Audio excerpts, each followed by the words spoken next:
Listeners, and welcome to today's podcast that talks about the evolving landscape of online automotive parts in the retailing sector. And I'm super pleased and excited to be joined by Haroon Hussain, the Chief Strategy Officer for Partbusters. Haroon, hello, how are you doing? Hi, Graham. Absolutely fine. Super elated to be here and joining you today in this podcast.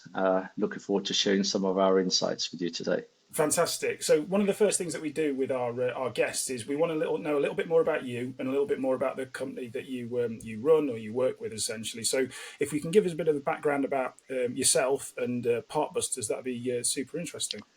Yeah, absolutely.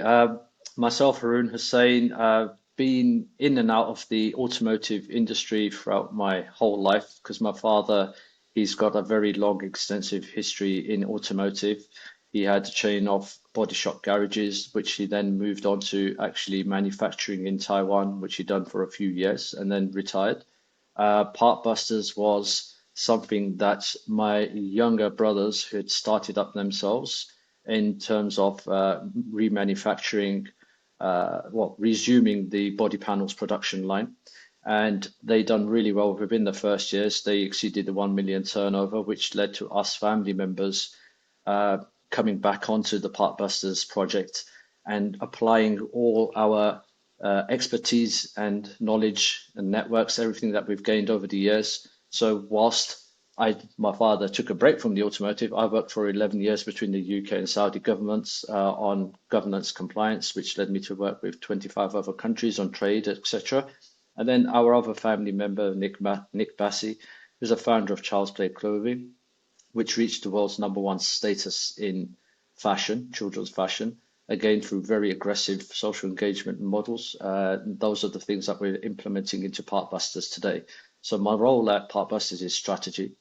And one of my main components is setting up exclusive and really innovative strategic partnerships that allow us to hold industry strategy sessions, which allows us to collate information which can be leveraged for ourselves, but also used to navigate around problem areas within the industry and create efficient mechanisms that allows everyone to move forward easily. Awesome. So it sounds as though you kind of yourself, your family, and the wider business have got a phenomenal amount of knowledge in the automotive space, and then you've also had a phenomenally successful business in Child's Play Clothing, where essentially you've kind of really engaged in the social aspects and the slightly different areas of retail. Do you see that there's a kind of a difference in terms of the digital adoption between the automotive industry and the kind of the clothing industry? 100%. There's a massive polarization where in the fashion industry and every other industry apart from the automotive is very synergistic, very innovative, and it's very fast moving with new technologies, etc. Whereas in the automotive sector, the common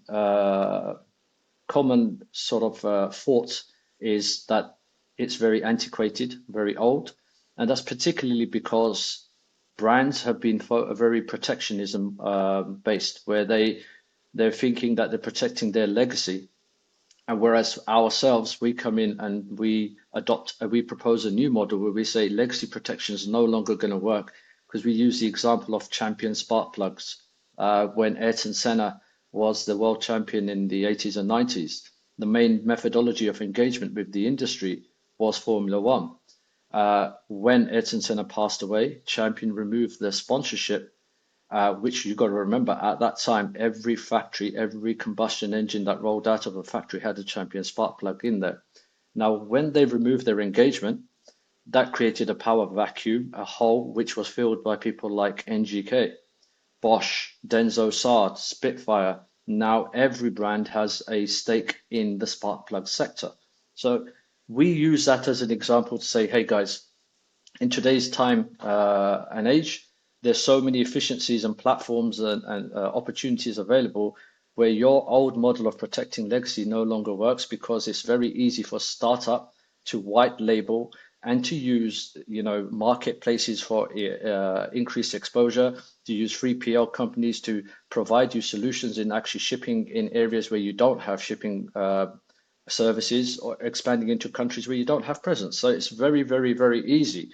So in that sense, we propose a synergistic model, and we propose a model that we've used in Child's Play, where we've been engaging on behalf of people like Fendi, Gucci, Versace, creating the social engagement mechanisms, and then using the outreach of influencers to tap into their following and make them aware that, hey, this is available from so and so. So what we've noticed now when we're engaging with manufacturers is we really need to create a strong mechanism that allows the future of the consumer market to know more about brands. So if we was to speak to the 18, 19, 20-year-olds of today and ask them, what's your favorite brand for an oil filter for your car? They wouldn't really know, and they wouldn't really know the USPs, the difference between, a leading brand and a budget brand. What are the differences between the two or three? And then if you ask the manufacturers to create content that allows one to know or decipher the difference, that content is very corporate. It's not understood by the market, and it's too long. Whereas social mechanisms are 15-second clips, 30-second clips. You can't get a 2-hour R&D video into a 15-second clip. So those are the things that we're trying to create new mechanisms and create new ways of informing the public and creating that direct engagement mechanism between the end user and the manufacturer. Sounds really exciting. It sounds like again you're kind of innovating the what you've learned through the kind of the social retail and implementing it into the automotive industry, which is brilliant. You touched on marketplaces earlier, and as we know, marketplaces is one of the largest demand generators for aftermarket parts or OE parts, essentially. Um, Now, marketplaces come with their advantages and challenges for selling directly in comparison to their website. Can you just kind of touch on your kind of strategy or what you see in terms of the market space around that? Uh, well, we absolutely love marketplaces. We push the notion of engaging on marketplaces. Why? Because we are partnered directly with major brands. And for us, we know we own a responsibility to represent the brand. So if we use a particular brand, for example, there will be, I said, brand X. It has 4 major distributors in the UK. The product range would be split between the 4 major distributors. Like each 4 distributor has their own customer range. Now, if I was a customer of distributor A and I've inquired about a product, they don't have it. Now I'm going to be offered an alternative brand, alternative product by the same distributor. To save ourselves around this, we've decided to push entire catalogs onto marketplaces to allow the end user full access to the entire catalog and to be able to see what's available. Really and truly, why do we do this? Because as myself, my spend on SEO may be 20, 30,000 pounds a month. But if I was to push the entire catalog onto every single marketplace, that combined spend on SEO far supersedes what I can possibly do. And then that puts the brand at an advantage, allowing every customer, when they're punching a number into Google or whatever they search engine they're using, the eBay, Amazon, OnBuy, etc., their spend generates the first page of listings straight away. So we use that as a mechanism to bring rapid demand for the products. We use this as a very good representation of the brand. We use this as a strong, we don't see any other stronger alternative than marketplaces to represent the whole entire catalog of the brand. Now, furthermore, what we're doing is we're also working with certain brands to promote and open official brand stores on marketplaces to allow them to capture accurate market feedback and research. Normally, the brands are reliant upon the distributors' feedback upon them. Is a packaging good? Is a fitment good? Etc. It's a pricing good. Now, where they're engaging directly on official marketplaces, they're not relying upon even market research companies that do 200 questionnaires and then average it out by, and giving an average picture, which is not really accurate of what's being demanded at the moment within the market. So for ourselves, we love marketplaces. We love that they are able to push data out on all platforms. We love that they've got a very active market base. So eBay, we know, is the number one. It's far ahead of Germany, for example, in automotive parts. So we see that as a major, major advantage. The disadvantage we see is most of the margin goes to the marketplace platforms. So where you're selling, you have to sell in such high volumes to offset the level of returns, et cetera, to make it economically feasible for you to be on that platform. Makes That's total how I take it. sense. Yeah. Yeah, and in terms of kind of what you need to do there, so you talked about multiple channels, so multiple marketplaces, digital, some refer to it as omni-channel, um, Mhm. and also the kind of the KPIs in each of these different channels. Do you do all that work yourself, or do you tend to kind of lean on third parties to support you as well? We We don't do it ourselves, although we have the understanding of what is required to do ourselves. If we Yeah, was cool. to do it ourselves, because the project for us is so big and it's representing the brands that we are working with, and the objective is to actually globally expand, it doesn't make sense for us to add this into our scope. Like I said, where our model is very synergistic, so we're synergizing with entities that do help us in these areas. So one of the areas that we do, the biggest difficulty is one part, one oil filter could probably fit 400 vehicles. That's ranging from 1971 to 2023.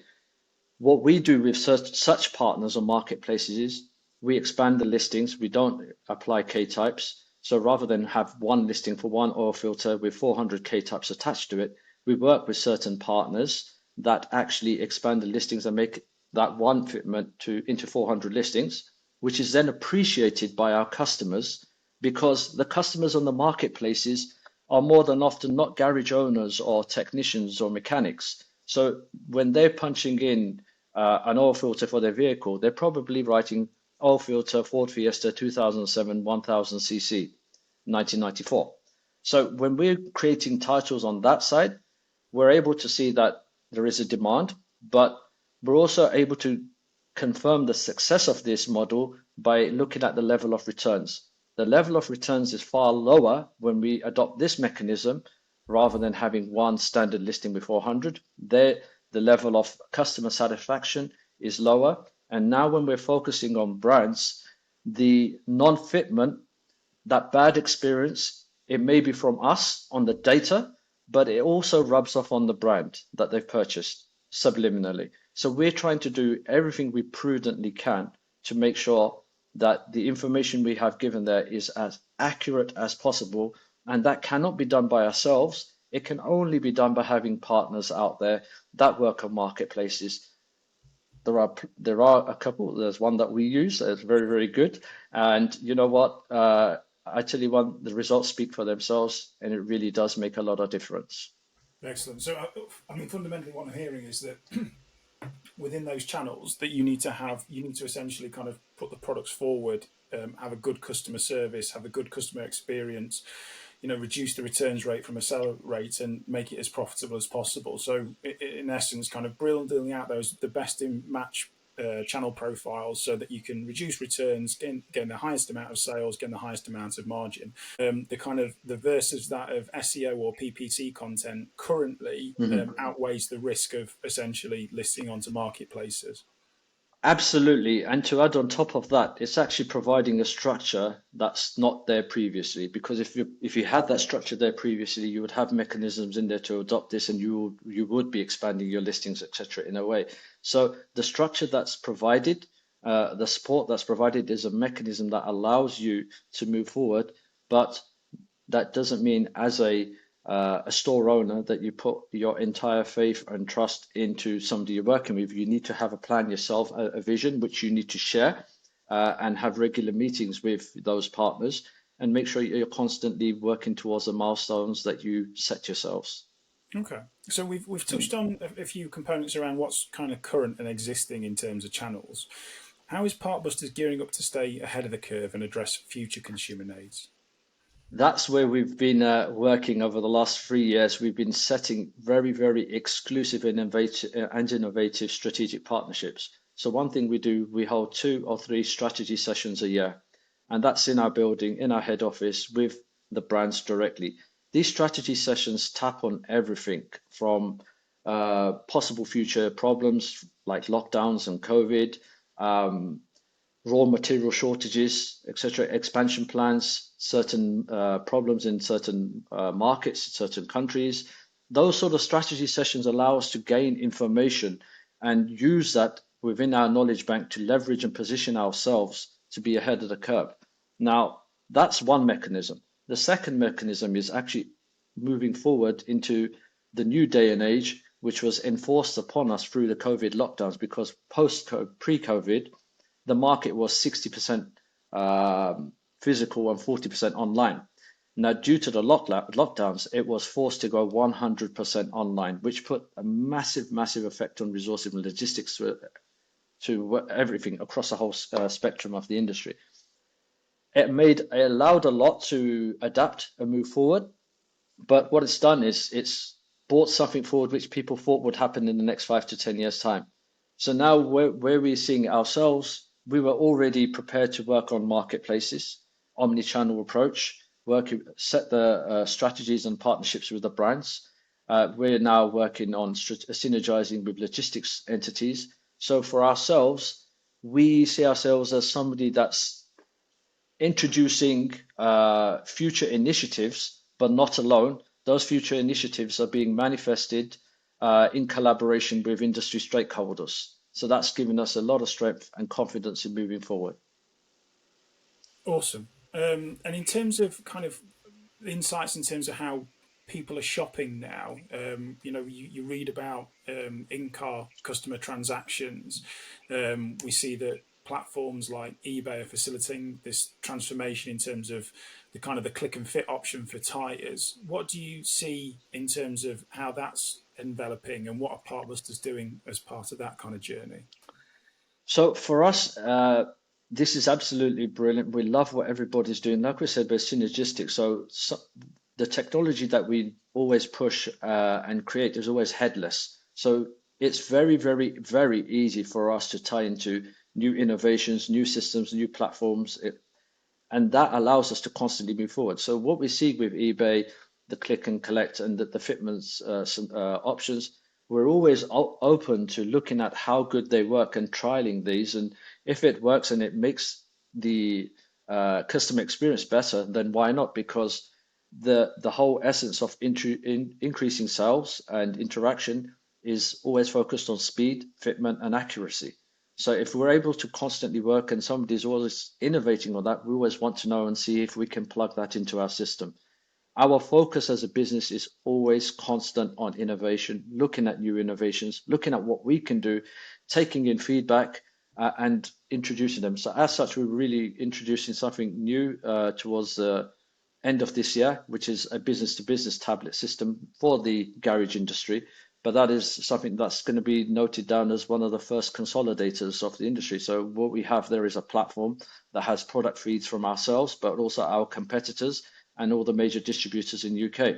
So that gives a wider picture of the brands that are on there. Fantastic.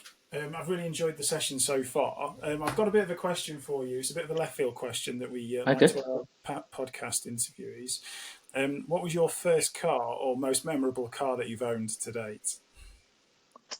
Right. Okay. I'll talk about my first car was a Toyota Corolla GTI. I was 17 years old. It's very difficult to get insured on a Golf GTI. The Golf GTI was my first choice, 16 valve with the big bumpers. I don't know if you remember them. Very nice. Yeah. But Corolla GTI was a hot hatch. It was quick, but it was actually affordable to insure. So that was my first car. Second car was a Nova, Vauxhall Nova GSI. So you can Nova. tell I've always been a petrol head. Yeah. Yeah, no, definitely. Do you hark back to that? Do you see them and go, "Oh, I'd like one of those again"? I've had a look at all the cars, and I actually resent selling all my cars. I also had a BMW E30 M3, which was an original right-hand drive and number 8 in the UK.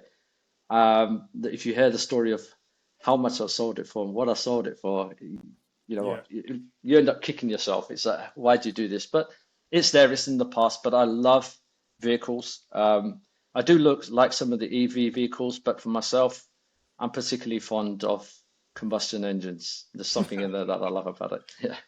Awesome. So during this podcast, we touched on the social engagement in terms of how Partbusters is kind of changing the narrative there in terms of how automotive is engaging, brand engagement as part of that social engagement, and you kind of touched on the champion spark plugs, which is very interesting.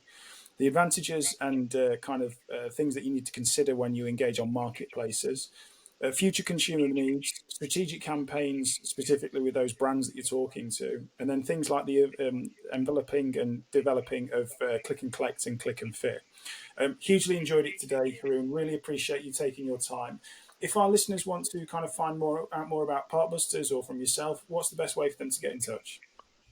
You could reach out via the contact page on partbusters.com. I'm easily available. You can find me on LinkedIn. Um, Either way, or you could just email us or email me, Haroon at partbusters.co.uk. I'm always available to synergize help. And this is one of our models. When we don't work alone, we don't work exclusively, we work holistically with everyone. And we want to bring changes that better the industry. And there's only one way you can do that. That's by inviting everyone to join the journey. Awesome. Thank you so much for your time again, Haroon, and thank you, listeners, for tuning into this season's episode. Thank you.